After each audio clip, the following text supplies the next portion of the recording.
All right, let's dive in. Today, we're not talking about just another software update or a slightly faster processor.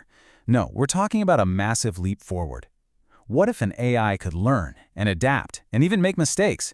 Not because it was coded that way, but because it's built to work just like our brains. This is going to be a good one. And hey, that's not just me being dramatic. That's a direct quote from the researchers who actually built this thing. It's a huge statement, I know. So over the next few minutes, we're going to break down exactly what they mean by that. So let's get right to it. What just happened that would make someone say something so profound? The answer, it turns out, comes from a pretty powerful team-up. Yeah, you've got two of the heaviest hitters in the AI world, MIT and DeepMind, and they've joined forces to build what they are calling a digital brain. And let's be super clear here, this isn't just a smarter piece of software. The real game changer is the hardware itself. They call it a neural chip, and the core idea is, well, it's a total flip of the script. It's not programmed to be smart, it's designed to learn how to be smart. Instead of writing lines of code, the researchers built a physical chip that actually mimics the way our own brains are structured. You know, how our neurons fire and build connections with each other, making some pathways stronger and letting others fade away. This is a fundamental change in how we've been building AI. And this shift from programming software to building a physical structure leads to the most important distinction of all. This isn't about raw processing power. It's about a completely different way of thinking. This slide really just nails the difference, doesn't it? For years, traditional AI has been about one thing: calculation. It processes data, it follows the rules we give it. Think of it like a super sophisticated calculator. But this new neural AI, it's a whole different beast. Instead of just processing data, it senses patterns, kind of like how you can just recognize a friend's face in a crowd without thinking about it. And instead of just following rules, it physically rewires itself based on what it experiences. This is the jump from just calculating to something that starts to look an awful lot like genuine understanding. So how on earth does a piece of silicon actually learn in this kind of biological way? Well, the process is actually fascinating and kind of beautiful in its simplicity. It all boils down to this really elegant three-step cycle. First, it senses patterns in whatever data it's given.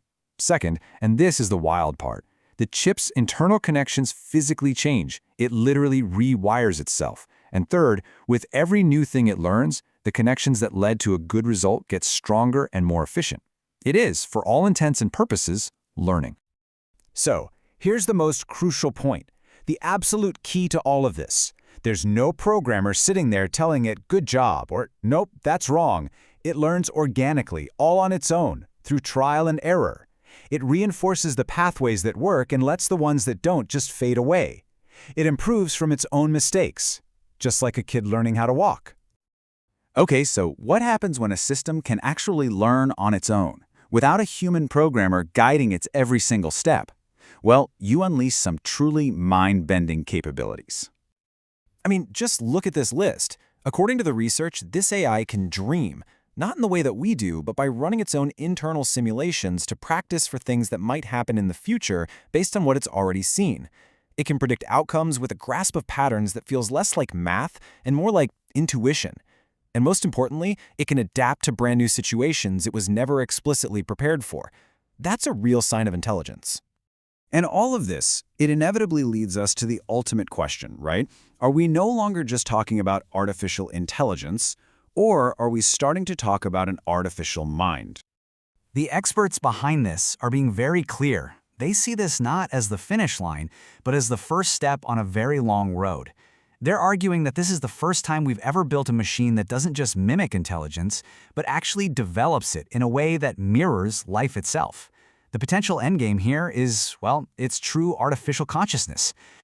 So let's just bring this all home for a second. What does this really mean for us?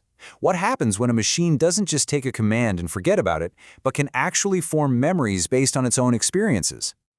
Just think about that for a second. The researchers are asking us to imagine a world where the technology we use every single day could remember moments with context and maybe even feeling. Not because it was programmed with some fake emotion, but because it experienced it. A computer that can remember emotional moments, just like you do?